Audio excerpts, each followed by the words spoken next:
We're starting up. Welcome, welcome, welcome, and one more welcome and another one. Welcome to everybody. Part of our continuing series where we talk to professors, scholars, writers, philosophers, columnists, reporters, activists, anybody who can think intelligently about where we are in America regarding the topic of political polarization. With us today is Dr. Amber Gaffney. She works in the Department of Psychology, not political science, at Cal Poly Humboldt.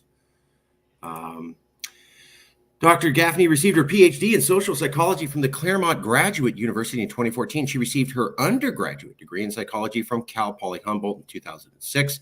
She completed a postdoctorate fellowship with Dr. Michael Hogg at the Claremont Graduate University and has taught and worked at the Claremont Graduate University, Claremont McKenna College, and Pomona College in Claremont, California, and at Whittier College in Whittier, California. Dr. Gaffney is currently an assistant professor of psychology at Cal Poly Humboldt and serves as an associate for group processes and intergroup relations. She's also a affiliate member of the Social Identity Lab at the Claremont Graduate Institute, Claremont Graduate University CGU Social Identity Lab. It's an impressive place. And the Group Processes and Leadership Lab at the University of Alberta, Alberta Leadership Lab. Dr. Gaffney's research, and we'll get into this a little bit more, is focused on social identity, group processes, and social influence. Her current work focuses on how prototypical and non-prototypical group members can create and manage uncertainty to enact social change.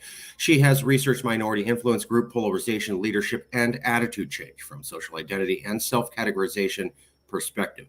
In addition, her work has examined gender stereotypes and leadership and prejudice toward both out-group and in-group members. I might ask you about that. Because Dr. Gaffney is particularly interested in political identities and changing political ideology, her work often focuses on social and political issues. With us, we're going to be covering this work here.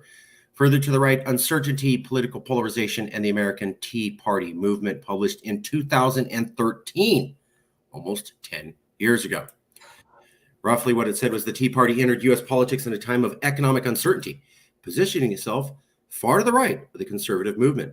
Its highly conservative position has allowed it to provide a clear self-definition that contrasts with more moderate and liberal political views. To examine the Tea Party's influence on American political prototypes, we manipulated the comparative context in which participants received an extreme pro-normative message from a Tea Party group. Conservatives primed with self-uncertainty supported the extreme position, indicating more conservative views for both themselves and similar others when primed with an intergroup versus an intra-group context. Results are discussed in terms of the ability for extreme group, in-group factions to polarize prototypes under self-conceptual uncertainty. So did I get anything wrong with your bio? Is there something we need to correct? I don't think you got it wrong, but I think I see a typo on my university website. So, because within that bio on my university website, it says assistant professor, but now I'm associate. And then I see that it says that there. So I just wanted to clear that up and give a shout out to my own social identity lab here at Humboldt, Cal Poly Humboldt as well, because we have a big team of students and affiliates who work here on this campus as well. So, and again, that's just stuff I'm adding for funsies.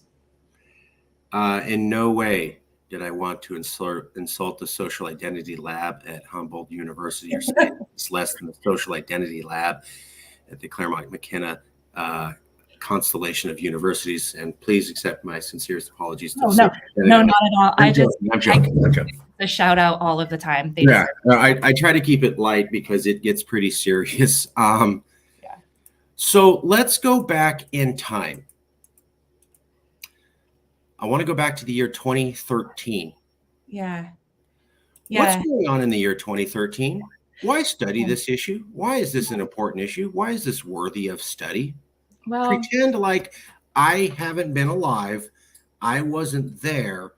What did you see as an American and as a research professor in 2013 where you said, this is something that needs to be looked into? Mm-hmm. That's an excellent question. And so, and we started the work for this in 2010, which coincides with the rise of the Tea Party in American politics. And at that point, we had these sort of two movements at the same time. So there was the Tea Party on the right, and then there's Occupy on the left.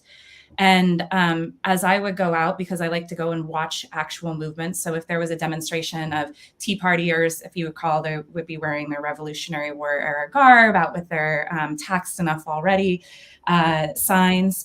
I like to go out and just watch those things and observe the behaviors. And then in addition to that, I would go to downtown LA where an Occupy movement was there.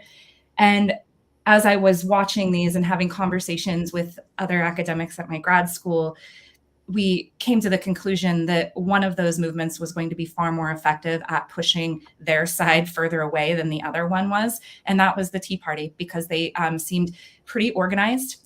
They were catchy. So in terms of, this comes from a minority influence perspective, which is a perspective in social psychology. The Tea Party was ticking all the boxes. So a consistent message for the most part, right? There was some amount of leadership within the Tea Party, captured attention. All of those types of things tend to be characteristics of successful minority movements, and successful in terms of, pushing people to a specific way, like influencing people a specific way. Whereas the Occupy movement didn't have a leadership structure. All of the demonstrations I went to, people had totally different things written on all of their signs. It wasn't, so you didn't have this sense of consistency in their message. And again, without having that leadership structure and things that could capture people's attention, it just seemed like that would be kind of a fizzled movement. And the framework that my colleagues and I were coming from was looking at political polarization. So there was looking at polarization. There was Mike Hogg, who's one of the researchers on that paper. In 1990, he and David and Turner published a few studies on group polarization from a self-categorization perspective. And they were able to basically compute when polarization would occur, and that polarization occurs in an intergroup context. So what that means is that if you have an in-group and an out-group, right? Let me start over. If we just take the Republican Party in the United States, right?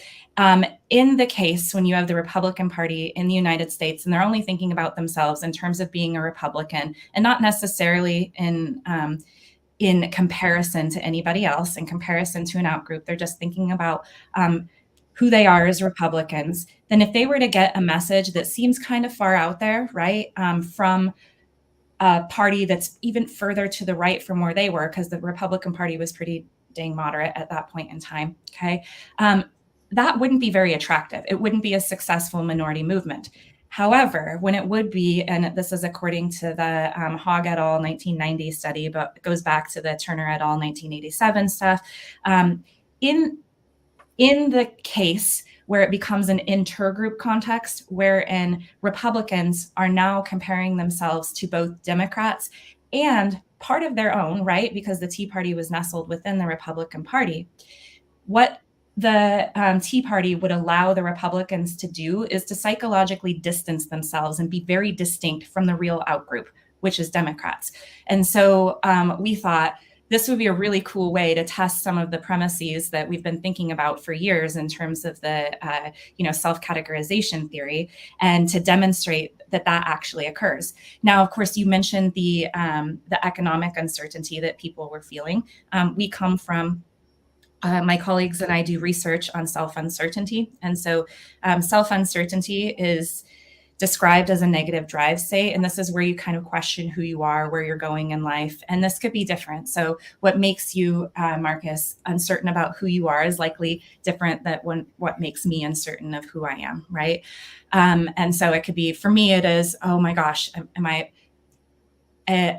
am I going to keep my job as a professor? Who would I be if I'm not a professor? That could make me incredibly uncertain, whereas you would be feeling something that could probably different than that. But because that's a negative drive state, I want to reduce it. And what the research shows and the theories predict is that one way that you can reduce that uncertainty is by really bolstering your group memberships, right? Because you have a part of your identity comes from the groups to which you belong. And you can use those groups they can fulfill basically epistemic motives, right? So you gain a sense of who you are from them, right? So groups can tell you how to think, feel, act, and behave. Groups have certain characteristics that most members share in common with one another, and they also can prescribe to you norms, how you should behave. So for you to get to that.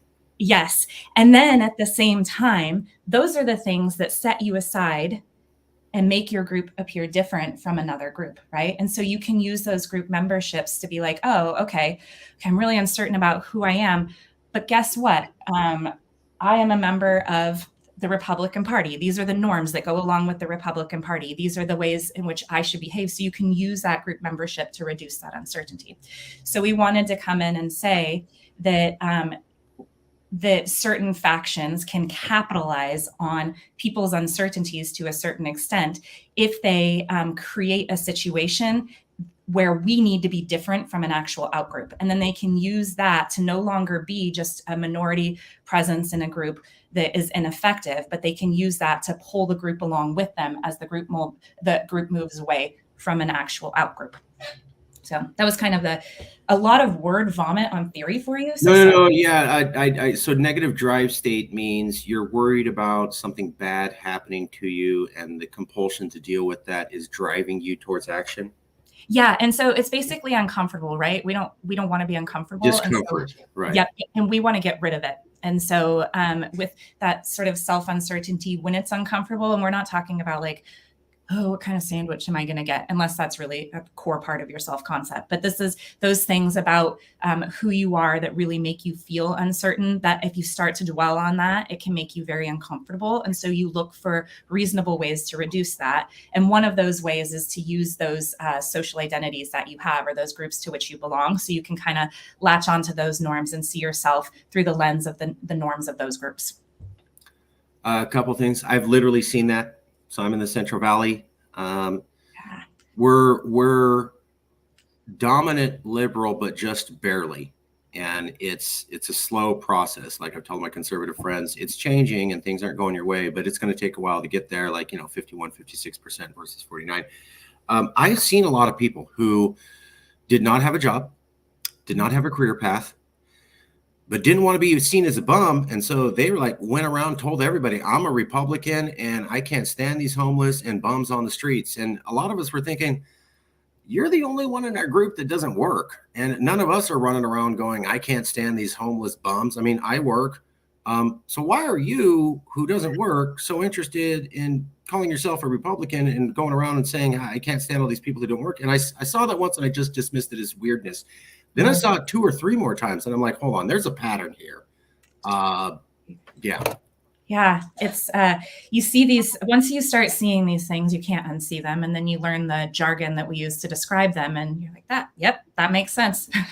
That's the other thing is, want to totally back you up with Occupy. I said that I was a big fan of Occupy. I was even thinking of traveling out to New York City until I saw their list of demands printed in the New York Times.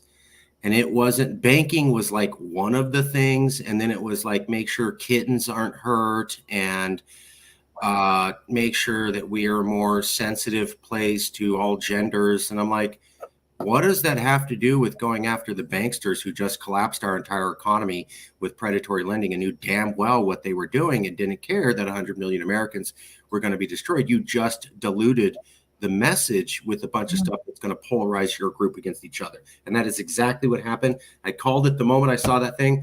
They printed that list of demands and I go, this movement is dead. And I said that day and it died a year later. No one wanted to hear that when I said that. Oh, you're negative, you're pissed. I go, dead in the water, dead. I'm not even joining now. Oh, you don't know that. A year later, oh, it petered out and nobody could agree. And everybody started fighting with each other and they were turned on each other and were so hostile because they didn't have a leadership organization. There was no clear leaders. And I like my opinion better than yours. So I will physically intimidate you in order to get my opinion into the Occupy movement. There were many members of Occupy who said that's how policy decisions were made, was people got up in your face. Yeah.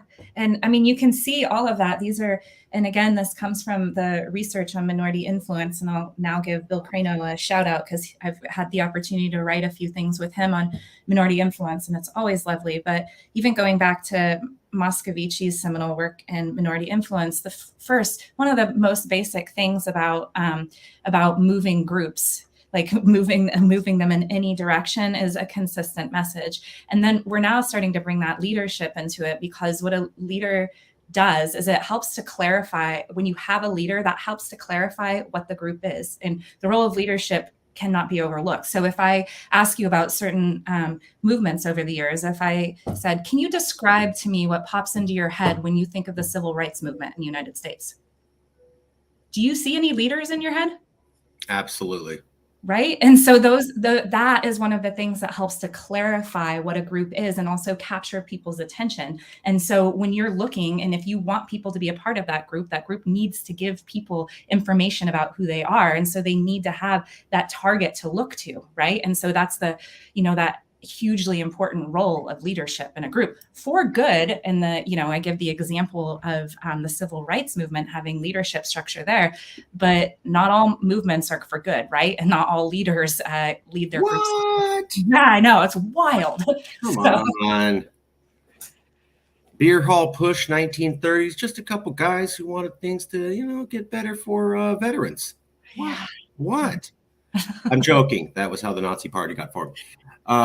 It also so interesting with the Nazi Party and how and we'll talk about shared grievances at some part, but you have a leader who really outlines shared grievances amongst their group, right? And the targeting of middle-class Germans, and saying that is the source of people that they wanted to drag onto their cause, and saying, guess what? You're experiencing all of these grievances. Your life is being made worse because Jewish people are getting more than you are. And that motivates people to anger, and it motivates people to violence. So, because they could see them, when actually the real culprit was English and French bankers, but they didn't live in German society. So it's hard to go, look, there's an English banker, go get him. Oh, there's a French banker, go get him. There's a Jewish person, you can see him. Mm-hmm. There's your problem. I can see it with my eyes. And then you can get everybody involved, versus going, academically, you'll never see these people, but here's 15 papers you can read about who the bad guys are in a separate country that you'll never see or visit. It's just not as sexy. It's like, what do they say? We're not designed as humans to listen to, there's a tiger next door, watch out. But we are designed to see the tiger and freak out. Yeah. It doesn't work. Watch out, there's a tiger next door. I can't show you, but believe me, if you see a tiger, you automatically jump into action. And it was a little mental trick I heard about our brains. Let me ask you though, let's get to the meat and potatoes. So, Tea Party movement. I need to form an identity. I need to form an extreme identity. They certainly did have leaders. I saw that. Mm-hmm. And they had very firebrand leaders who popped up out of nowhere and were quite willing to take the mantle for the Tea Party, and the Tea Party is willing to follow them. And their attitude seemed to be, we're hardcore.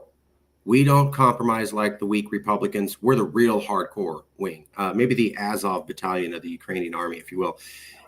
Why the need to do that? Why in 2013 do people suddenly say, we need to be super mega uncompromising and hardcore and start wearing costumes? Why did they not do that in 2000? I mean, they did. I saw them. Everybody was wearing that tricolored hat. It didn't work out here in California because most people in California didn't even know what that was. Yeah. So it petered out here largely because people were like, what the hell are they dressed as? People didn't get it. So versus the East Coast, why did they need to do that? Why did so many people go, I've lost my sense of identity, I need to join something? Why did they, and why then? Why between 2010 and 2013 did this happen to so many people where they felt they had to join this? What's going on? Yeah, I mean, I can give you what my opinion is on this for sure. And then I think that this would be supported theoretically. What did we have in 2008, right? We had a new president who came in, okay? That new president looked a lot differently than any other president we'd ever had. And so a lot of those people who were then starting to claim that they had these grievances, right? They actually had a decent amount of money. So we're not talking about people who were legitimately poor. We're talking about people that had some other level of threat, right? And so that other level of threat, and this again is a hypothesis, but I can cite several studies that would lead me to think that this hypothesis would be supported, is that you have people who had always felt represented by their leader because that leader was a reflection of how they looked, right?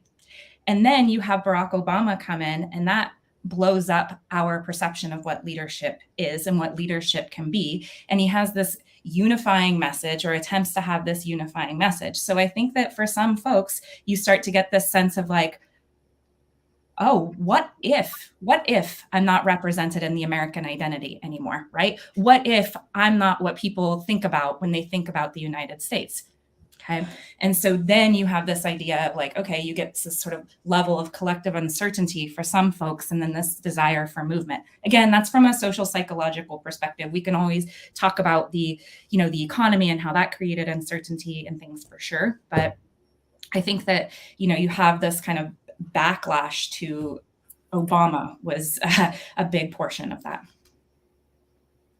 Let me show you something, if I may. Mm-hmm. There was a researcher. She's from California. Not that that should bias anybody. I'm biased towards California, but that shouldn't bias anybody. Come on, proud Californian here. So. A huge, proud Californian. And no, just being California doesn't mean we like high taxes and regulations. It's a cultural thing. I try to explain to my friends who aren't from here. So there's this book out, How Civil Wars Start. Kind of a controversial firebrand title, but it's by a person who could actually make that kind of statement. Her name is Barbara F. Walter. Now, Barbara F. Walter is I'll keep showing the title. So Barbara F. Walter is a CIA analyst, not a field agent. She's not James Bond. She's the analyst. She sits back and reads books and gives some ideas. So just to put that in context, she works out of San Diego universities. She's worked with them for about 2 decades. So one of the things that she was tasked with, her and some other social scientists, was we need to know when this country is going to collapse into chaos. We got agents in the field. Hey, next year, tomorrow, because what happened is a country would collapse and they'd have CIA agents in there and they didn't know. And then they're in a real lot of trouble going, oh, Bob's not coming back tomorrow. Why? The government collapsed. Whoops. So they realized they needed this thing to go, how close is a country to collapse so we know how careful to be with our people, our boys and girls that are traveling out there doing whatever they need to do. So they came up with this metric, and it was based upon, 15 different things and et cetera. And they got pretty damn good at predicting when a country was going to collapse. And they would just use this and they would give it as a book to the CIA. And I think some of it was published publicly, but a lot of it's for the agents. And they got pretty good at going, oh, this country's close to collapse, and then it would collapse. Now, let me show you some of the material. What she's saying is that according to her metrics, America's next. Yeah. Walter has. I've listened to a podcast that she was talking about this. Oh, great. Yeah. I mean, I'm not an expert for sure, but I listened to a lot of podcasts, so I thought it was a cool one. Let me read just for the audience, not for you, Professor, but for the audience to follow along. Walter has a political scientist fondness for data sets and numerical scales. She says the United States is firmly within the danger zone of a 5-point scale measuring factionalism and a 21-point scale measuring a country's polity index, where full autocracy gets a -10 and a full democracy gets a +10. We've slid from +10, full democracy, down to +5 in a few years, occupying what Walter and her colleagues call the not quite democratic and not quite autocratic zone of anocracy. The numbers serve a function, corralling troubled observations into a cold system of measurement that presents itself as beyond dispute, seemingly nonpartisan and scientific. Her numbers also allow her to offer empirical grounding for her work, while she makes her way towards some blunt conclusions. Today, the Republican Party is behaving like a predatory faction. Here's the 2 things. An ethnic entrepreneur. So there's 2 conditions. You have to have an anocracy, which is a not fully functioning kind of halfway democracy where the people sort of believe in the government. And yeah, you have elections, but they don't really have faith in the government. They just kind of go through the process of it, much like the Soviet Union in the last few years before it collapsed, where the people said, yeah, we vote and we follow you guys, but we don't really believe in this. Mm-hmm. That's an anocracy. You have to have that, and America's now in that, according to her. The other condition is you have to have as an ethnic entrepreneur, seeking to amass power by making bigoted appeals to a particular group that doesn't need an especially sophisticated disinformation campaign to get people feel fearful and despairing, convincing them to turn against the democracy that includes people they hate. There's comfort in assuming the autocracy has arrived with a military coup. Right. There is also crucially a once dominant group whose members are fearful that their status is slipping away. It isn't the downtrodden masses that start a civil war, Walter says, but rather what she and her fellow scholars call sons of privilege, sons of the soil. Their privileged position was once so unquestioned and pervasive that they simply assume it's their due, and they will take violence in order to cling to power. Is that some of the same motivation of the Tea Party? We used to be in control. Everybody used to look like us. We were the dominant group. Oh my God, that dude's not white. And oh my God, now he's hiring a bunch of non-white people. And oh my God, there's a bunch of new positions that have been held by white people for the last 200 years, and now they're held by non-white people. And they're saying things that go against our tradition. Oh my God. Is that a little bit of what's going on? Yeah, 100%. I mean, there's this sense, and we've actually, and I think it was Richardson who we borrowed some of the manipulations from some other scholars. I know Kim Rios has done some as well, but we've done some studies in which we manipulate for white people. We give them context of like, by the year 2050, we're going to be a majority minority country, right? And right now there are more babies of color being born than white babies. So this is a fairly simple method of threatening white people in this country. And I think one of the things, and you can see this within the language that Walter's used there, and also like within the language that these people use is if you're talking about people who are sons of privilege, right? Where they are being, some of them are being fed a message, and some leaders do this incredibly well, that we're going to start losing out compared to them. This is why the great replacement theory is scary as hell, right? It's like this idea that there are people who are coming in and we should have more status than them, but they're going to come up to our status and then rise. And this long known to social psychologists, and we have relative deprivation, right? This perceived deprivation in comparison to another group. And that can also be perceived, that deprivation can occur when you think that other group is on the rise and that they're overtaking you, essentially. And what all of the research shows on relative deprivation is that makes people angry. Feeling deprived makes it angry. On the collective level, for sure. And when I explain this to my students, I'm like, does anybody have a sibling who got more than them on something? How did that make you feel? Pissed off, right? But on the collective level, you get angry on behalf of the collective. And then we also see that leads to collective action. Now, not all collective action movements go for positive change or what we would probably determine as positive change, right? But they're willing to, and in some of the stuff, so we've been doing some of this research as well, in some of those situations, people are actually willing to fight and die on behalf of that cause. Fair enough. I've seen that on the right. I also point out when Chris Cuomo was on CNN, when it was a liberal news agency, and said live on TV and was criticized by absolutely nobody on the left. Hey, if you get into a political disagreement with some people, sometimes it's okay to punch them in the face. Yeah. Did it on TV. Nobody contradicted him. And I'm like, oh, that's not good. Yeah. And, just so we look at these processes on both sides. And so we have survey work both in the United States. We collected the data around the time of midterms, and in Brazil, right after Lula was elected, right? And so there were trucker riots going on at this point in time. And we found that these processes occur in both, so Democrats and Republicans. They're willing to fight and die on behalf of the collective to the extent that they feel like their group is being deprived. And so you get that regardless of party in the United States. And then in addition, in the Brazilian context, you get that regardless of if they were a Lula supporter or a Bolsonaro supporter. And we were a little bit surprised because we were like, the rhetoric from Bolsonaro, what? But then we saw it regardless. And so I think those... Thank you. Yeah. So those processes, and hopefully I didn't give too much away because my students will be like, that paper is under review right now. But so anyways, I think it's super important to see. And then also in terms of, with Cuomo saying that, nobody, if it's only the people on his quote unquote side who are watching him, that's one thing, right? But as soon as you get somebody who's on the other side who hears that, now that drives a wedge even further between a bigger wedge, right? Because it's like that guy and everything he stands for and the group that he stands for is attacking all of us. So Maxine Waters famously said in front of a bunch of crowd, go and harass people. If you see them in the streets, if you see them in the restaurant, go right up to their table and get up right up in their face. Yeah. She was also seen pushing a conservative reporter out of the way. She was never criticized by the left at all.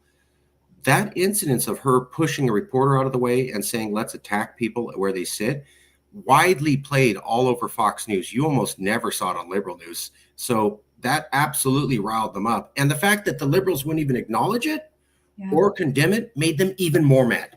If they had condemned it, it might have petered out. It was the fact they wouldn't even talk about it, wouldn't even condemn it.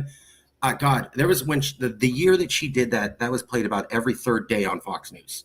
Going, by the way, just letting you know what Maxine Waters did, and here's the Dems. They said nothing, but we're the violent party. Oh man, did that animate them so big. Just for the audience, Lula Silva was the liberal in Brazil, and Bolsonaro was the conservative. And Bolsonaro had some really extreme things to say. And he was a little bit aggressive like Trump, basically the Brazilian Trump. And so you'd expect more violence from him. But on the left, there's also violence. One of my favorite things to bring up is, and this gets to the next question, is how bad is polarization now versus 2013? So you're looking at this in 2013 and going, it's at least significant enough. How bad is it now? Before you answer, I do want to point out, thank you for mentioning that the left does this too. We can conclude that the right is worse at it. What bothers me is when I see many people say, oh, there's nothing the left's doing at all to make this worse at all. And I go, what about when Joe Biden was president and he went on TV with a blood red backdrop, which is highly unusual, 2 active duty Marines, which is highly unusual, and then seemed to say that 78 million Americans were enemies of the state. That's a good way to calm us down as a people, or a good way to start a civil war. And when I confronted liberals with this, they go, well, what's he supposed to do? Like, he didn't do anything wrong. Or the other attitude was, good for him, he should have been more hardcore. I'm like, do you understand how terrified Republicans were? They literally felt that for the first time in American history, an American president declared them enemies of the state. You could watch his speech and come to that conclusion as an independent observer. To then say not hardcore enough, let's do more, seems like you have no concept of there's already a fire going and let's just pour gasoline on it. You don't even know that, oh, if we pour more gasoline, it's going to burn hot. They're like, no, I don't know that gasoline makes fire bigger. I don't know. Let's pour it on there, see what happens. So I appreciate you mentioning that. We don't get many people on the left who will admit there's at least some mistakes on the left. It's not just the attitude is it's a clean slate. Yeah. And all them. It's also, and because how do I want to say this? If you come at these things from a psychological perspective, the mechanisms are there on both sides, right? And so then we're getting differences because of who their leader is, who our leader is, what the norms are that are present. But the psychological mechanisms that underlie these processes are there on both sides. And so that's always been kind of a driver of the research that I do. And yeah, we do find differences sometimes, right? We weren't with that Tea Party study and we collected those data in 2010. We couldn't have found that effect on the left because if we were looking at a real movement, there wasn't a complementary movement on the left in the country in that time. We wanted to, and we tried, and we could have faked one, like made one up for the purposes of the study. But we wanted to use a real movement there, and the Tea Party was that movement. And so what is different now between then, and of course, I know you know all kinds of political scientists and things like that, is I think, and I mean, I've seen lots of folks say this, is the Tea Party really paved the way for what we're seeing now, right? We get more and more of an emphasis on populism, particularly in the right in the United States, right? And that slide keeps going. But you're very right, because then when that starts to happen and the left gets really loud, if the left appears to get aggressive, then the wedge gets even bigger. And then, of course, you get leaders who can come in and 100% capitalize on that and say, look, those people are bringing immigrants into our country. Those people are doing this. And so that says, like, those people are out to get us, basically, right? And at the same time, that leader, because I remember in 2016 when I was I was at the Republican National Convention and the Democratic Convention. Yeah, I was there to collect data on protesters. But it's fine. I have Republicans as a friend. I will say this: Trump was hilarious on the campaign trail when we didn't think he was going to be president. Yeah, it was. So to me, it was really just a joke. Yeah, and it was really interesting to me because I could get myself into the Bernie supporters like me, so they let me into the Democratic National Convention. The Republicans wouldn't let me in. Let's be honest. They're like, that's not nice, guys. There's this academic from California. Let's let her die. So are you saying there's bias against Californians in the Republican Party in general, especially after the reign of Trump? Have you heard? Yeah, but it was such. I went to a friend who was also there with data collection. So this is Justin Hackett. He lives outside of Pittsburgh. So we went back to his place after the Republican National Convention, and we watched Trump's nomination speech, right? And as I started, my phone's blowing up from a bunch of other academics who were like, this is literally the worst speech I have ever heard. And this is a bunch of word salad. And I was like, oh no, you're listening to that from a certain perspective. That speech is incredibly effective for the people for whom it's intended. And so I think dog whistling. Yeah, it is. And it creates one of the things that it does. And this is the basics of like a social identity perspective and from self-categorization theory is what that speech does. And what he does incredibly well is he can produce differences between groups. This is what makes us different than them, right? And he does a lot of that, but he casts the net over people that he wants within that group, right? And he can use that to say, those people aren't us. And when you have a speech like that, and like some of his other speeches, and you are saying, look at this vision that we are in for the United States. Our streets are burning, all of the things that he says creates this sense of uncertainty. And then at the end, I alone can fix it, right? Okay, now we can start talking about autocratic leadership and why that's so effective. It's particularly effective when people feel uncertain, right? And so he paints this picture of the uncertainty that we're experiencing in the United States. As Americans, cast a net, we know who the others are, right? And we can say dog whistles. He gets to a point where it's no longer dog whistling, right? And then you provide this really clear-cut solution, right? And it's makes for a really effective rhetoric when it comes to, getting people on your side. So is Trump more extreme than the Tea Party? Is he a more extreme evolution from the Tea Party? Things are bad then. Did they get worse? Or are you saying it's kind of this just as bad? It hasn't really, has it got worse in 10 years? Yeah, yes, I think that the polarization has gotten worse in the last 10 years for sure. Significantly worse, not just like a little baby amount. Mm-hmm. Yeah. And I think that's one of the things that you're seeing in the index with from the Walters book that you showed myself and your audience is that you can see that, right? We have a lot of other charts. She's pointing out anocracy, and there was a study, and nobody should question that because Jon Stewart used to be very big online. A lot of liberals got their news from him, and he covered a study towards the end of his show, and it came out when I think Obama was still president. And nobody really wanted to hear this because, Obama's president, we want to hear there's a new day. But basically what the study did, I think it was out of Princeton University, came out in 2014, and it had looked at laws that had been passed since the 1970s up to 2014.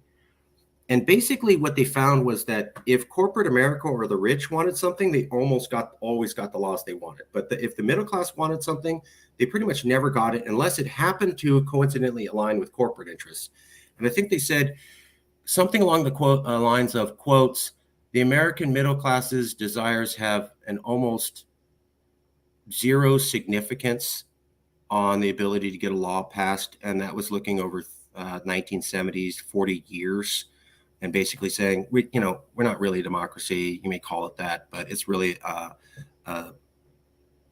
oligarchy. And Harvard University backed that up, and Jon Stewart covered it, and nobody criticized it. But then you didn't really hear about it because it was kind of contradictory to the narrative with Obama. But it said back then, no, you don't really get a democracy. That was 2014. I can only imagine it's gotten worse since. I mean, that was public information. That was the first time a bunch of universities came out and said, we studied it. For a fact, folks, you don't get what you should as citizens. And that's a bombshell. So nobody should doubt this. I can only imagine it's gotten worse as we've had more polarized Congress, more sessions where they can't make any bills get passed. I think Obama's presidency was the least productive Congress ever, not necessarily blaming him, but in terms of laws that got passed and the amount of times that they would stall the entire economy for a debt ceiling. And we're still doing that. Mm-hmm. So it hasn't gotten better. Mm-mm. No. Well, and then also we can start talking about gerrymandering and all of those things, which and again, I'm not going to go into the political science of stuff. The Tea Party did that really well, but also that is still occurring right now. And so, where our votes are coming from, who's being represented in specific districts, all of that. And so you have the political structure, which has been changed, is going to contribute to that. And also you have people who are making a career in leadership by pointing out how we are suffering in comparison to them. And I use that we because, again, it's the same thing that you're seeing Walter saying in that book, is that, creating this sense of outgroups who are coming after us so that it mobilizes followers. And when you get polarization between groups, the extremists on each side, right? The extremists on each side are the people who get those leadership positions. So it benefits your Marjorie Taylor Greens to say some of these things out loud, right? And to say them out loud, it captures attention. It positions her, further over to the right. But that's where people want to be if you're pointing out that the outgroup is coming for us, right? So I want to ask you about that. So some people have said our polarization is because of extremist politicians. Extremist politicians seem to pop up towards the last 2 years of Trump's presidency, and he set the stage. So we can look at maybe like 2018 for extremist politicians. Gerrymandering, according to my research with political scientists, historians, wasn't really a problem until the 2000 election. That's when the Republicans under Bush started to try to rig it again. And you could really argue maybe it wasn't really a problem until 2010. That's when they got it operationalized. So somewhere around 2000 to 2010. And then when you look at social media wasn't really a problem influencing elections until maybe 2010 to 2015. I would argue 2014, but you could put it at 2010. Mm-hmm. So here's my question for you. Have you heard of the thing called the Big Sort?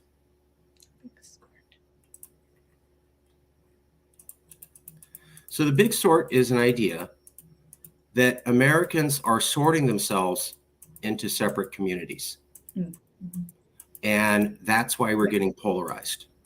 And I remember when Marjorie Taylor Greene made her comment on President's Day, we need a national divorce. And that's kind of what started this interview series. I wanted to see what people thought about her. And I understand a lot of people don't like her. Some people love her and view her as fearless and a hero. Other people don't like her and think she's inartful and says horrible things.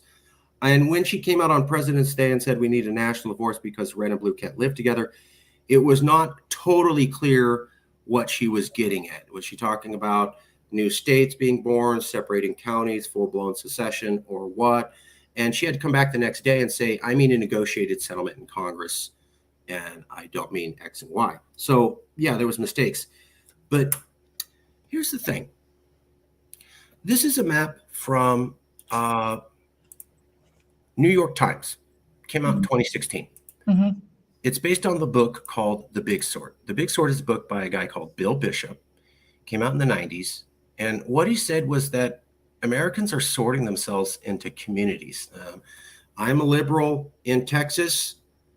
I leave and go to San Francisco or New York. I'm a conservative in the Central Valley. I leave and go to Texas. I move to someplace where I feel people fit me more better. Now, there's some debate on if they're going, I can't stand the fact that Californians vote this way and I want to go someplace where my vote matters, or if it's more of a general ideology thing, like I want a slower pace of life, I want a more traditional family values type setting. Either way, it appears that people move to a new area and then they start to vote like the people in the area. Mm-hmm.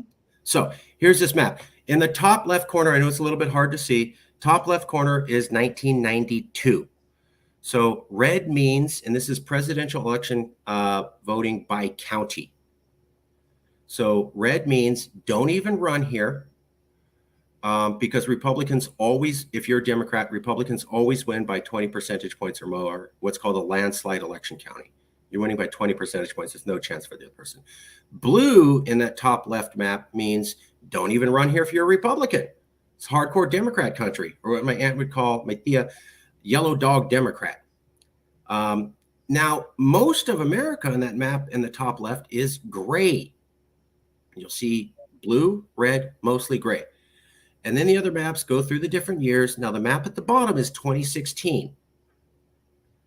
And if you look at the map in the top left and you compare it to the one directly below it at 2016, you can see how almost all of the gray has been completely wiped out. Mm-hmm. That means from 1992 to now, we've basically lost our ability to have competitive election counties where maybe one year you vote for McCain and then the next year you vote for Obama because you liked their message. You felt what they were selling at that moment fit the country and what the country needed better.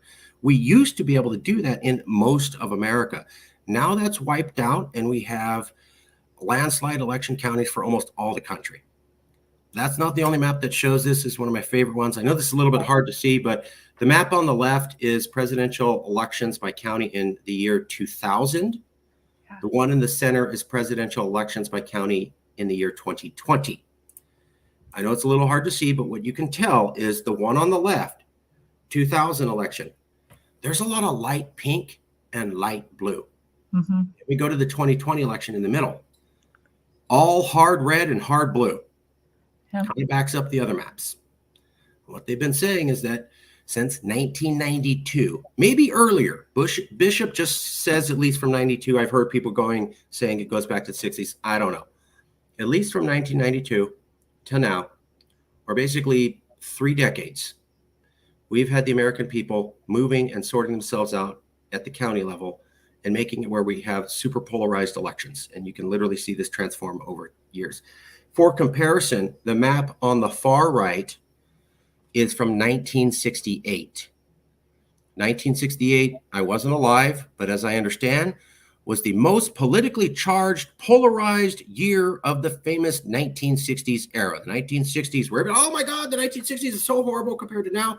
Okay, 68 was the most politically charged year, period, according to every political historian. That map's mostly light red and light blue. Mm-hmm. And even when they were mostly politically charged, people just barely sort of voted for Nixon over the other guy. They weren't like wedded to Nixon. They thought maybe he fit what the country needed at the moment. That map on the far right looks nothing like the map in the center. We used to have mostly light blue, light pink. Now it's all hard red. Let me show you something else if I can. That's not by itself. So here's another study from the Wall Street Journal. This came out in 2020. It's based upon the Pew Research Center on ideological silos. Pew Research Center is a very reputable organization for everybody watching. In 1974, the number of Republicans who identified as hardcore conservatives was 45. In 2016, it's 76. In 1974, the number of Democrats who identified as hardcore liberal was 28. In 2016, it was 59%. If you look at the chart, you can see kind of a straight line out to roughly 1992, and then it starts projecting upwards. And we went from below half to over half. Here's the last one I'll show you. This is from Time Magazine. Came out a few years ago. Oh, yeah. Oh, you know what this is? Yeah, for sure. So in 2012, only 1/3 of voters would say that they would not date someone out of their political party. By the year 2020, it had increased to over half. So I bring these up because people go, oh, that polls off, that polls off. So I go, here's a smattering of surveys and polls from multiple organizations over multiple years, all kind of getting at the same thing. It's the people. And my question to you is, how could extreme polarization be caused by only extreme politicians if they got started around 2018, social media if they only got started around 2010 to 2015, or gerrymandering if that got started around 2000 to 2010, if the big sort predates all of them by decades and decades? How could that not be the solution to the problem? And the second question is, the day after Marjorie Taylor Greene said we need a national divorce, I can't tell you how many articles I came out going, oh, she's an idiot, don't listen to her. When that didn't work out, a month later, you saw a new round of articles coming out going, okay, polarization's real. It's because of extremist politicians. It's because of social media. It's because of gerrymandering. Every single article forgot to mention the big sort, even though it's been widely documented for decades, and even though it predates all of these other trends. How did everybody forget that? And how is the big sort not the best answer when we're looking at polarization, given that it predates the other things by 10 to 30 years? Yeah, I mean, so I think one of the things that you highlight there is that we can't blame one specific leader or a subset of leaders, because I come from the perspective that you don't have leaders without followers, right? And so the type of research that we do from an identity leadership perspective or a social identity theory of leadership perspective is the people that we prefer to be our leaders, that we support and elect as our leaders, are those people who we feel best represent who we are. And so to the extent that we still live in a representative democracy, that should be the case, because people are casting their votes for the people who they believe best represent who they are. And so they are looking for people that are reflections of who we are, right? And so you can't say this was caused by a single leader. It is, this person encapsulates those things that we are, thus we support this person. They best demonstrate who we are to the rest of, if it's the nation or if it's your department chair, whatever the case is in terms of leadership, right? So, and that's pretty true. It's a very robust fact. We say there's in my field, it's the prototypical leader advantage. And, it's a very robust finding for the last 20 years. So I think it's really to only blame, I don't blame, you blame social media, you blame people, right? Because even though there are algorithms on social media, the algorithms are those algorithms are mimicking the processes that we hold as humans, right? So if you can't blame social media, you can't blame any individual leader, because then that takes the influence out of the hands of the people who put those leaders there. That's incredibly problematic. So yeah, I agree with all of that. It's good stuff. I've heard people say, well, the only reason extremist leaders are getting elected is because that's the only option the parties leave. And people don't really want extremist leaders. That's just all they get. And what I'm hearing from you is something that I more thought. The problem starts with the people, and they pick what they like. I've thoroughly believe this, and I work really hard to not give my opinion, because I want to make sure all the interviews are unbiased. I like liberals thinking I agree with them. I like conservatives thinking I agree with them, because I want to get the information out, and for you, the public, to have to think for yourself. That's why I do this. But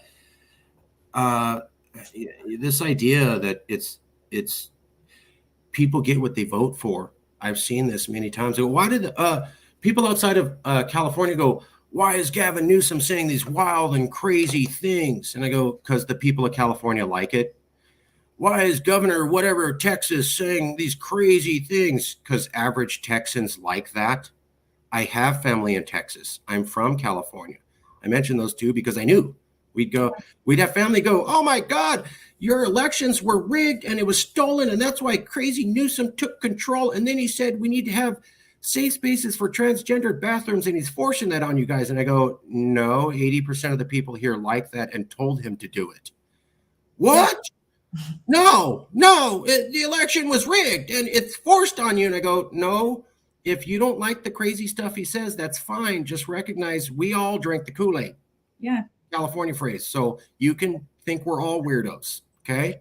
Yeah. Same thing with Texas, though. I see liberals go, no, they're extreme Republicans taking over their government. They like guns and God. Okay. They're never going to stop. and football. That's a national religion over there. And for us to say, well, if we just get Beto O'Rourke in, he'll change the way Texans think about guns. Garbage. He has to be prototypical or representative of the group in order to get elected. Now, there's this real fun thing that happens that once someone steps into a position of leadership and they are deemed to be prototypical of the group, we then give them, because we're looking to them for cues on what it means to be a member of that group. And again, we can be talking work groups, we can be talking about states, we can be talking about nations. We identify ourselves in a variety of different ways with a variety of different social groups.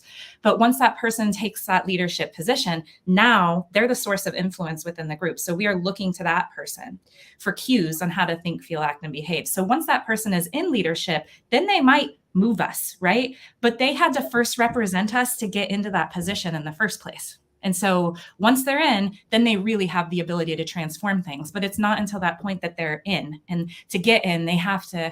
I almost pulled out a Too Short reference. That would not have been great on there. No, you can. I'm a big hip hop fan. Please do it. Please do a Too Short reference.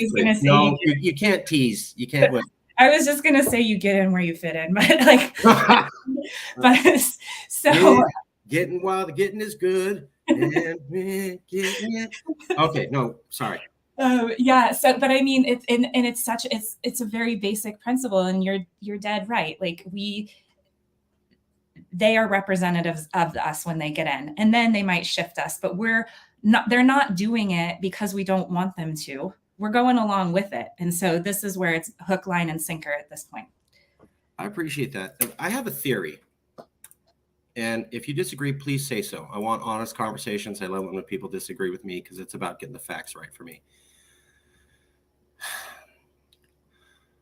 If it's extremist politicians, we can change the laws and we can educate the voters and maybe get those people out, or change the way the voting is to not allow that. If it's gerrymandering, we can have better laws for gerrymandering. If it's social media, we can regulate the social media companies. There's some law, there's some things that we could fix this problem.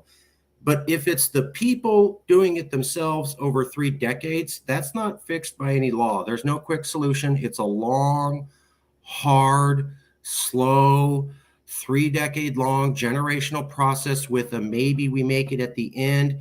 That's depressing. Let's not talk about that. Let's talk about, I know, AOC could get together with Matt Gaetz and they could just reform social media and the Humpty Dumpty gets snacked right back together again. I think that's the story people want. And they don't want to hear, sorry, hard work. You did it to yourself. You brought this on yourself for generations. Now it's going to take generations to get out of here, like teaching us that women have the right to vote or African-American people are the same. That's a long-term project with a lot of pain and a lot of pushbacks and a lot of mistakes to eventually get there. Now you can do it. We've done with both of those movements, although there's still room for improvement, but compared to the 1900s we did, but it took generations. What do you think about that theory of that's negative and depressing? I want to hear something that tells me, yeah, it's a problem, but it can be fixed. And in the next year or two, and we can pop everything back into place. Am I wild and crazy for thinking that? No, I think that's completely reasonable, right? And we don't want to think that the solution is outside of our lifetimes. And we want to have a sense of efficacy in it that, okay, we can come to a solution. Absolutely, right? But I think one of the things that does, and I think this is inherent in what you said, is that if we think that it's that simple, we're not willing to do the work right now for it, right? And so then you get people who like put the brakes on that and they focus on the immediate. And so, yeah, it just contributes to that process lasting even longer.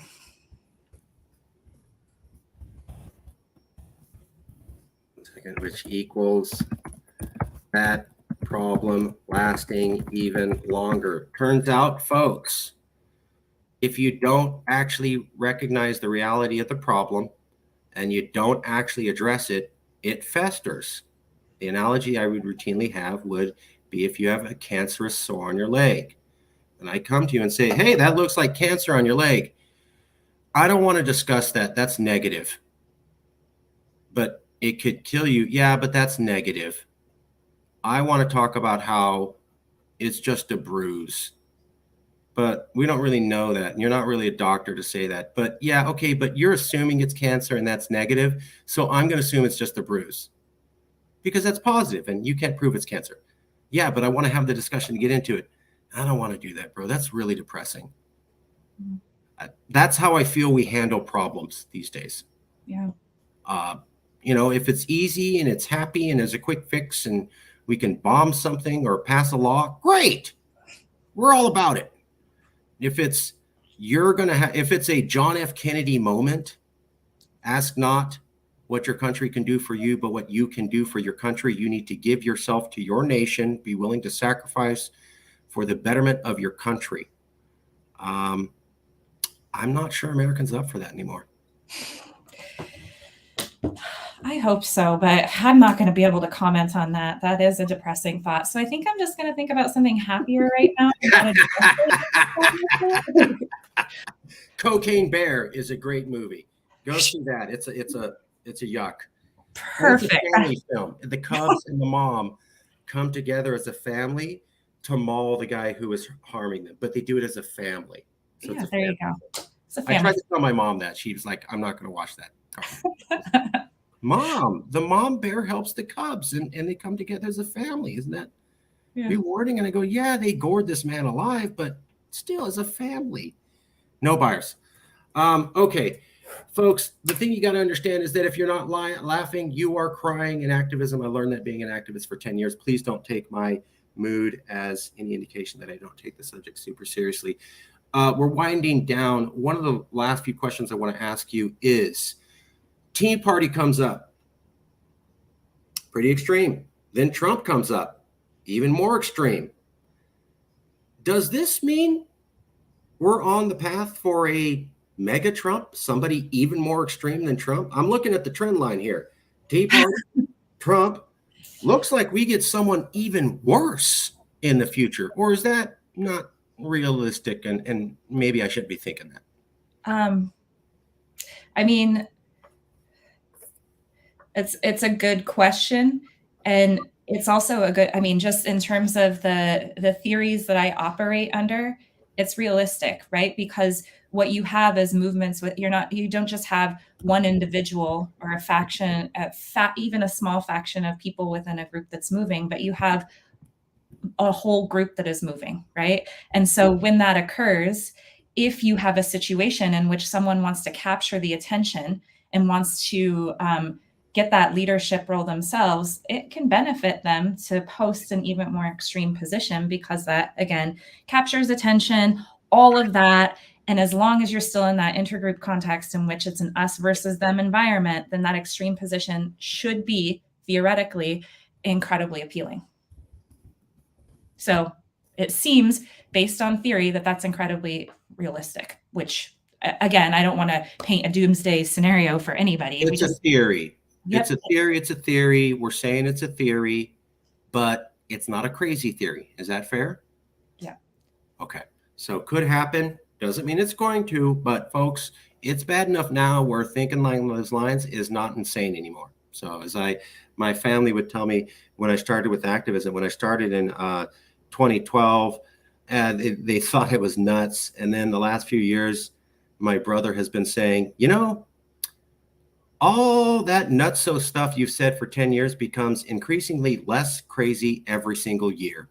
That was his gift to me of going, I thought you were nuts, but things seem to going like this every single year. And I'm like, damn, was my crazy brother right? I mean, 10 years ago, he was saying this, I didn't see it, but every year I see a little bit more and a little bit more and a little bit more. And he's got a daughter and he's worried. So, you can't talk about it in detail, and I respect that. You have upcoming research coming. I get that. Don't want to offend any of the students. We really appreciate young Californians coming up. To the degree that you can about the study or in any capacity. One of the things that you mentioned when we were talking was working on a study where you can predict when or where there will be a loss of polarization. If you can talk about your study, great. If you can't, then you can talk in general. How do we become less polarized? How do we come back together? Yeah. So I mean, a few things, just talking in broad brushstrokes. One is, so we talk about, from a social identity perspective, people's motives for group identification and for social identity. And the motives are, there's an epistemic motive, right? And so when it becomes a threat is when people feel uncertain. And so then they look for information that they can use to reduce that uncertainty. So there's that epistemic requirement. But then you also get the enhancement requirement, where people like to feel good about who they are, and they like to feel good when it becomes a collective process. They like to feel good about who they are based on that group membership, right? And so sometimes how that ends up coming up is making favorable comparisons to an out group to an in group. So basically saying, this is why we're better than them in this way, right? But the distinction between groups as well helps to clarify who I am in this group. So if I'm really uncertain about who I am, right? And I'm a Democrat, and I know that the differences between Democrats and Republicans are really clear, then that gives me a significant amount of information that I can reduce that uncertainty. So on like a super broad level, if you would address people's uncertainties, which, how the hell do we do that? I don't know. That's for, that's for people who go outside. I actually go outside a lot, but who go outside and get their hands dirty. But there's, reducing people's uncertainties, but also reducing and then addressing the fact that people need to feel good about who they are based on their group memberships. And how do you allow people to do that when those group memberships are like, they're so intertwined, right? And so how do I want to say this? Knowing who we are and feeling good about ourselves becomes this sense of, well, at least I'm not a Republican because those guys suck based on X, Y, and Z. Or Republicans, like, at least I know who I am as a Republican, and I know that I'm not those Democrats because those guys suck based on X, Y, and Z. So how do you address that? That is a question. People always pose the idea of creating a superordinate category. If we could just get everyone to think about themselves as Americans, that'd be great. But people, based on their political identities, and you can see this on the map right there, based on their political identities, are projecting their own political identity onto the superordinate category, which is the nation, right? So if I'm a Democrat, I think, you know what real America is? It is liberal ideology, right? And you get Republicans doing the same thing. You know what real America is? It's now conservative ideology, right? And so you don't have this sense of like, oh no, we're all just thinking about ourselves as Americans, right? You still get that distinction between groups. So that becomes incredibly difficult. We have a few studies published where we showed we could get people to buy into the other side's message, but how we did it was real tricky. And so we showed this with both Democrats and Republicans because we like to do the research on both sides. And what we saw is that in the comparative context, let's say we're picking on Democrats, right? So we have a sample of Democrats, and we want to see if we can get them to buy into a Republican message. Okay. If we place that Republican message alongside an even more extreme Republican message, then what appears to be the more moderate message, Democrats feel much closer to, and they actually are more willing to change in terms of that in terms of that message. But it requires the extremist group there. And so that is even if the message is the same, regardless of the extremist group being present. If you only present a moderate message by itself, the Democrats didn't want anything to do with it. But if you present it alongside an extremist message, then the Democrats feel closer to it, and then they're more willing to buy into it. And we showed that same process on the other side. And that's an interesting yet tricky way to do it, right? So, and again, I didn't provide any solutions. I always tell people I study the worst form of negative psychology. So somebody has to. Fun. Well, I remember my Theo was talking to I would go over to my uncle's and we watch war movies. And then my Theo was like, why do you watch disgusting war movies? And I go, somebody has to understand war, because there's going to be wars in the future. And if you don't have generals and people learning how to do this, somebody's got to understand how to run a morgue. Somebody's got to understand how to embalm bodies. or people have to do these things or society collapses. One of the last questions I want to ask you. Good. If you could bring your face closer to the camera, because I want to judge your face on this one. As Norman Ornstein of the American Enterprise Institute has pointed out, by 2040 or so, 70% of Americans will live in 15 states, meaning 30% of Americans will choose 70 senators, and the 30% of Americans will be older, whiter, more rural, and more male than the 70%. He's talking about how most people are moving to cities on the coasts. They're leaving states in the interior, and how we've already had 2 presidential elections where the person who won the popular vote did not win the presidency. And he's saying you can expect a lot more of that up to the year 2040, and even more polarization, because what's happening is, let's take Kentucky. Janie and Junior leave and go to the cities because it's cool, or there's concerts, or there's the jobs. New immigrants don't move to Kentucky because they see it as racist. University professors don't necessarily move there for the same reason. And they're taking our academic freedoms, huh? So you start to have no minorities, no immigrants, no liberal thinking, no young people. And what that leaves is all old, white, rural, Fox News watching, and they never run into anybody who thinks differently. And he's saying the census is projecting this will continue for about 35 states to the year 2040, which means they will control every election in the future, even though they'll be a fraction of the population. Good sign, bad sign, definitely will calm down polarization, or this is going to new levels we've never even seen before, folks. Yeah. Which one in your opinion, Professor Gaffney? Ooh, nothing to worry about, or what? Well, I feel, what? Because just in terms of who we are as a nation, if the people who are casting all of the ballots aren't the only people who represent who we are, that's incredibly problematic. So yes, that would be very concerning. So when Trump won the election, even though the majority of the people elected Hillary, and when Bush won the election, even though the majority of the people elected Gore, is not good. Is that a fair statement? Well, yes, I will say that, but I don't like to be pinned into things. But sorry. And so that's because what you end up seeing is what ends up happening is it makes the side who lost call into question the legitimacy of the system.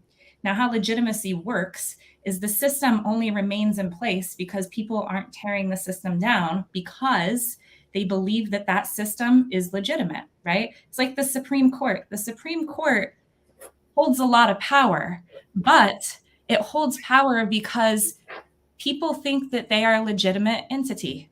Now, as you start to see that being questioned, there's going to the Supreme Court, if there was some overthrow with the people, could get rid of the Supreme Court, right? Say, actually, that's not a law that I follow. And so when you talk about the destruction of nations or civil wars, right, which is what that book that you brought up was talking about, you have this where people question the legitimacy of the system and then go to a sense of extremes. I don't know if it's even extreme at that point, where they want to tear all of that down. So I don't know if that answered your question or not. Yeah, it does. It does. And I have one last question for you. Just for a fact, Lieutenant Governor Eleni Koulounakis said, "We will defy the court" when they issue their rulings. Sitting Lieutenant Governor of the world's 5th largest economy said that. The world's 5th largest economy, second most powerful leader, said, "We will defy the court." Language like that, I've talked to enough historians, was last seen in 1860. I'll leave it there. So here's my last question. A lot of people said, oh, it's bad now, but compared to the 1960s, I don't know. Now, one thing I've heard is the 60s were definitely more violent than what we're experiencing now. Okay. But the other theory I've heard that would explain why it's worse now than the 1960s gets at what you're talking about. In the 1960s, people had shared belief in the presidency, the Congress, the Senate, the Supreme Court, police, school, etc. Americans now suffer from the least amount of faith in all forms of government in the last 40 years. And they're actively saying, and also bring into that our other checks and balance, right? So if we're talking about the press, and so when you have people who can't believe or buy into the press, that is also incredibly problematic. And yeah, so just to add to that. So go ahead. Thank you. That's a great one. That's a great one. People doubt the press. They doubt the presidency. They doubt the Congress. They doubt the Supreme Court. They doubt the police. They doubt education. In fact, the only institution in America where confidence has gone up, the United States military. That's basically it. That's the one thing in America that most Americans feel like, yeah, that's number one, because it's still pretty good at blowing other countries up better than anybody else. But that's about it.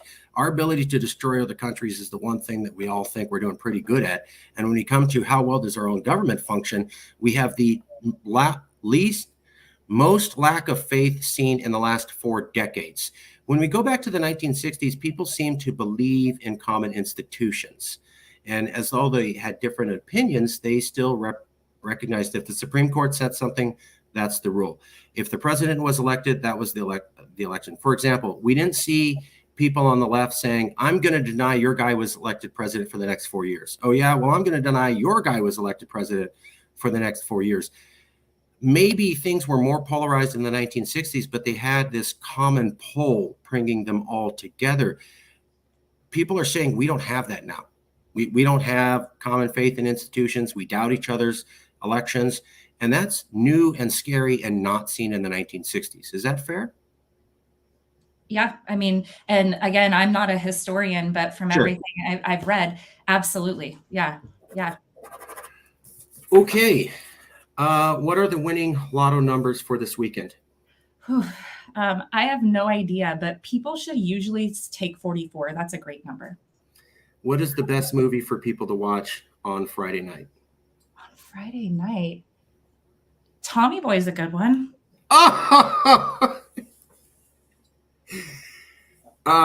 When he's with David Spade and he slams the car door.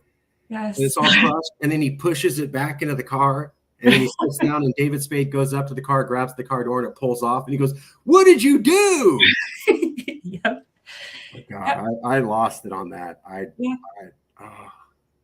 Chris Farley. I know. I lost it on that one. I watched it about 5 times, and I could not stop laughing. Yeah, I feel like I might have seen it much more than 5 times. I'm saying I watched that scene 5 times. I've seen that movie a lot. So many, yeah. Last question. I hope you feel that we did a fair interview. This wasn't gotcha journalism. We didn't try to set you up. You were able to say your piece. Do you know anybody else who might be willing to be part of an honest conversation about this you could think of? Sure. For sure. Would you like me to send you a couple of names of folks? I'd really appreciate that. Yeah, we want to keep the conversation going. Okay, very last question. This is the thing I always ask the audience, usually, unless they already answered it. I want you to picture yourself as not you. You're a person outside of this. You're watching the video. You're not you. You're not me. You're a person. You're watching the video. Okay. You watched it. We've talked for a while. We've covered a lot of good stuff. You're a third-party person. You're watching this. You go, I watched that interview, and there's a lot of good stuff. But 5 days from now, they're saying to themselves, there was a lot of material. I remember some of it, but there was this one thing that the professor said, and I can't get that out of my head. What is that one thing you want the audience to remember 5 days from now that they can't ever forget? Oh, that's a good question. I mean, if they remember the theories, that'd be great. But I think probably more importantly is to understand that the norms are different with respect to groups. And we've been talking about like 2 specific groups right now, right? The norms might be different within each group, but the processes that lead people to deem those things normative are the same regardless of the group. So you get these basic cognitive level processes that underlie intergroup relations. That is how my own group treats an outgroup and vice versa. And those basic processes apply regardless of the group, right? And so again, the normative Yes, the normative content is different, and the expression of these things will be different based on those groups, right? But the processes that lead people to make the decisions about what news to watch, what news not to watch, what candidate to select are going to be the same. So the underlying motivations are there. And I think that's a really important thing to understand when you are, especially if you want to contribute to science, right? And you look at things like people's political identities. I think it's really important to keep those things in mind. So let me translate, if I may. Hey, liberals, I know the Republicans are doing all sorts of nasty stuff, but you're humans too. And all humans are capable of bias. Never forget that. Am I close? Yes, that's, I mean, I start off most of my classes saying, like, we, even when I teach stats, we all hold biases. And I hope that that's one of the things that you're going to get out of this semester, because if we can't address the fact that we have biases, then we're not going to change them. So we'll leave it there. Thank you so much, Professor. I'll send you a copy of the interview in a few hours. If you have any recommendations, you want to keep the interview going. You were awesome. I really, really appreciate you being willing to delve into the theoretical. A lot of people are not willing to do that. You were. You kept boundaries up. I respect that, but you were able to answer the questions, and that's nice, because this kind of conversation is not widely available in a way that the public can digest. And so I feel this is a really good interview and has a lot of quality information that lay people can absorb. Absolutely. We'll leave it there. Oh, sorry. I said, thank you so much. It's been really nice to speak with you. I really appreciate it. I will email you shortly, and I hope you have a great rest of your day. All right. Thank you.